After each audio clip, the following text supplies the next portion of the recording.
ప్రేమ వలపు 16వ భాగం. అయినా ఇదేం అలవాటు బావా, డైరీలో అలాంటి విషయాలు కూడా రాస్తారా? అది రేప్పొద్దున్న పడరాని వాళ్ల చేతుల్లో పడితే? చిరునవ్వుతో అడిగింది తనూజ. సుస్మిత కూడా అదే అంది తర్వాత.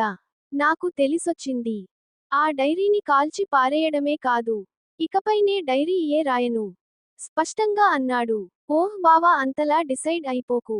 ఇకపైని నీ జీవితంలో అలాంటి సంఘటనలు జరగవులే, నవ్వింది తనూజ. కానీ తనకేం అయిందంటావు? ఆ మామిడి చెట్టు మీద దెయ్యం ఉందన్నమాట మానడం లేదు. నా దగ్గర నుంచి ఆ తోటలోకి వెళ్ళనని ప్రామిస్ తీసుకుంది. తానొక మామూలు అమ్మాయి అయి ఉంటే నేనింత కంగారు పడేవాడిని కాదు. కానీ తానొక చదువుకున్న అమ్మాయి, ఇంటెలిజెంట్. తనలా ఇమాజిన్ చేసుకోవడమేమిటి? ఆందోళనగా అడిగాడు మదన్. తనకి ఏ సమయంలో కలిగింది అలాంటి అనుభవం? మేమిద్దరం సాయంత్రం 4 ఆ సమయంలో తోటకి వెళ్ళాం.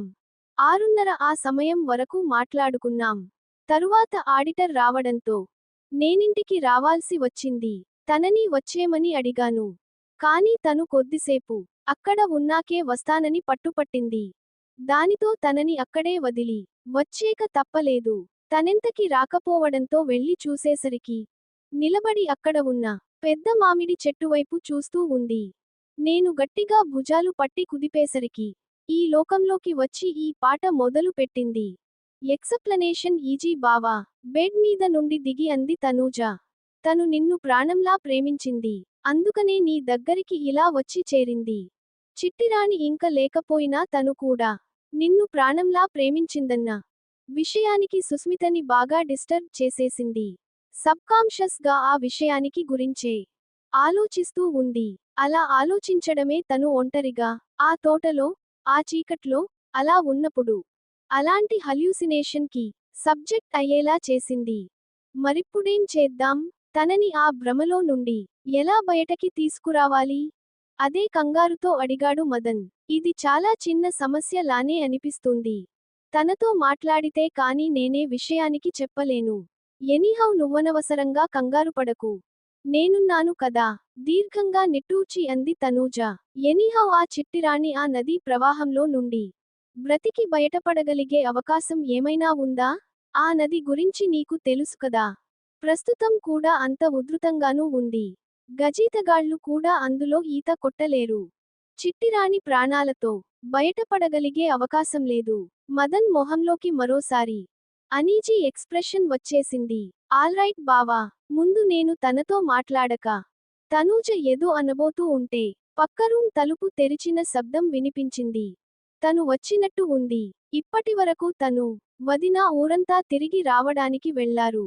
మదన్ అన్నాడు కుర్చీలోనుంచి లేచి. ఇంకా ఆలస్యం దేనికి? పద, నిన్ను తనకి పరిచయం చేస్తాను. అవసరం లేదు బావా, నేనే తనని పరిచయం చేసుకుంటాను. మదన్ భుజాల మీద చేతులు వేసి కుర్చీలో కూలేస్తూ అంది తనూజ.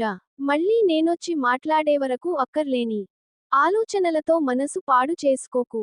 తనూజ ఆ రూమ్ లో నుండి వెళ్ళిపోగానే కుర్చీలో వెనక్కి వాలి కళ్ళు మూసుకున్నాడు మదన్. లోపలికి వచ్చి తలుపు గడియపెట్టి ఇలా బెడ్ మీద నడుంవాల్చిందో లేదో ఎవరో తలుపు తట్టిన శబ్దం వినిపించి లేచి కూచుంది సుస్మిత. బహుశా మదన్ అయి ఉంటాడు. తను పెట్టిన కండిషన్ వల్ల తనకి పొలంలోకి వెళ్లే అవకాశం కూడా లేకుండా పోయింది. ఎందుకంటే ఆ తోట దాటకుండా పొలంలోకి వెళ్ళలేడు. తాను మదన్ ఆ తోటలోకే వెళ్ళడానికి వీల్లేదని కూచుంది. అలాంటి కండిషన్ పెట్టడం తనకి బాధగానే ఉన్నా పరిస్థితుల వల్ల తప్పడం లేదు. బెడ్ మీద నుండి లేచి వెళ్లి గడియ తీసి తలుపులు బార్లా తెరిచింది సుస్మిత. అప్పుడు మొదటిసారిగా సుస్మిత, తనూజ ఒకళ్ళనొకళ్ళు చూసుకున్నారు. మదన్ అప్పటికే చెప్పి ఉండడం వల్ల తన ఎదురుగుండా నిలబడింది. తనూజేనని ప్రత్యేకంగా చెప్పకుండానే బోధపడింది సుస్మితకి. వనజని చూశాక ఆమె చెల్లెలు తనూజ కూడా కొంతవరకు తనలాగే అందంగా ఉండొచ్చని అంచనా వేసింది. కాని ఇలా ఇంత అందంగా ఉంటుందని మాత్రం అంచనా వేయలేదు. టైట్ జీన్స్ లోనే అయినా అద్భుతంగా ఉంది. గుండ్రని ముఖం, యాక్టివ్ గా ఉన్న కళ్ళు, బంగారు రంగు వంటి ఛాయ, ఇంకా 2 జడలుగా వేసుకున్న నల్లటి వత్తైన జుట్టు. నిజానికి తనూజ కూడా సుస్మిత ఉన్నలాంటి షాక్ లోనే ఉంది. మదన్ ప్రేమించాడు అంటే అంతో ఇంతో అందగత్తె అయి ఉంటుంది అని అనుకుంది. కానీ సుస్మిత మతి పోగొట్టేటంత అందంగా ఉంది. ఏ డ్రెస్సులో అయినా అందంగా ఉండే ఆకృతి అయినా ఆ ఆకుపచ్చ రంగు చీరకట్టుతో, అదే కలర్ బ్లౌజ్తో ఇంకా అద్భుతంగా ఉంది. ఏ మగాడైనా ఇలాంటి అమ్మాయితో ప్రేమలో పడకపోతేనే ఆశ్చర్యపడాలి. పడితే కాదు. అసూయగా అనుకుంటూ అంది తనూజ. అయ్యాం తనూజ. నేను తెలుసు. లోపలి రా. తను లోపలి రావడానికి చోటిస్తూ అంది సుస్మిత. ఎనీహౌ మనకి పరిచయాలు అవసరం లేదనుకుంటా. మీ బావ నా గురించి అంతా చెప్పే ఉంటాడు. తరువాత అక్కడే ఉన్న బెడ్ మీద కూర్చుంది.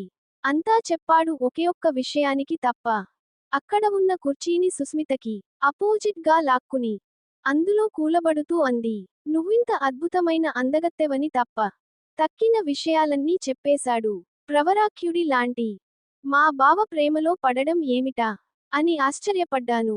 కానీ నిన్ను చూస్తూ ఉంటే అర్థం అవుతోంది. తను నీతో ప్రేమలో పడకపోతేనే ఆశ్చర్యం. పడితే కాదు. కేవలం అందం చూసే ప్రేమలో పడే మాట అయితే తను నా వరకు రావక్కర్లేదు. నవ్వి అంది సుస్మిత. నువ్వెంత అందంగా ఉన్నావో నీ దగ్గర చాలా మంది అనేవుంటారు. నేను నీకు ప్రత్యేకంగా చెప్పక్కర్లేదనుకుంటాను. కుర్చీలో వెనక్కి వాలి నవ్వింది తనూజ. నేను అందంగా ఉంటానని నాకు తెలుసు. కానీ నీ అంత అందంగా ఉంటానని మాత్రం అనుకోవట్లేదు. కాస్త ఆగి మళ్ళీ అంది. నా గురించి ఏమేం చెప్పాడు మా బావ? నీకు కొంచెం తెక్క అని. ఒక్కోసారి ఎదుటివాళ్ల ఫీలింగ్స్ గురించి పట్టించుకోకుండా బిహేవ్ చేస్తావని చెప్పాడు. తనూజ మొహంలోకే సూటిగా చూస్తూ అంది సుస్మిత. తను కరెక్ట్ గానే చెప్పాడు. నేను ఒప్పుకుంటున్నా. నవ్వింది తనూజ.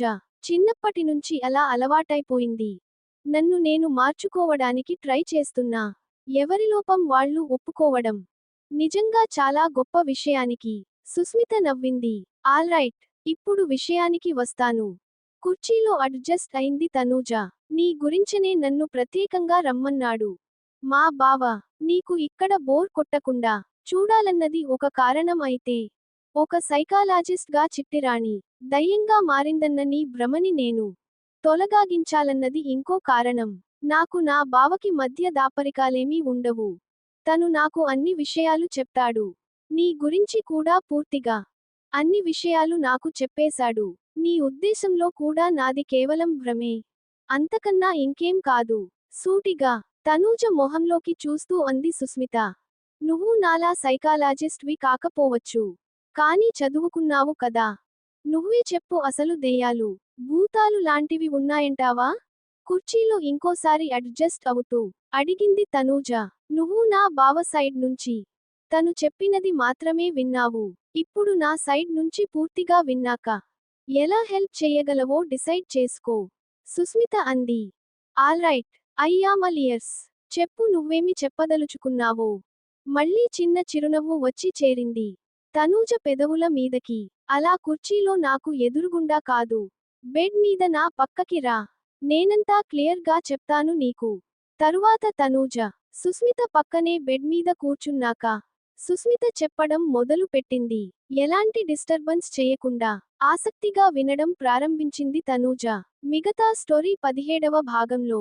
ఈ కథ మీకు నచ్చితే మరిన్ని మంచి కథల కోసం ఈ ఛానల్ ని సబ్స్క్రైబ్ చేసి ప్రోత్సహించండి. సర్వే జనాః సుఖినో భవంతు.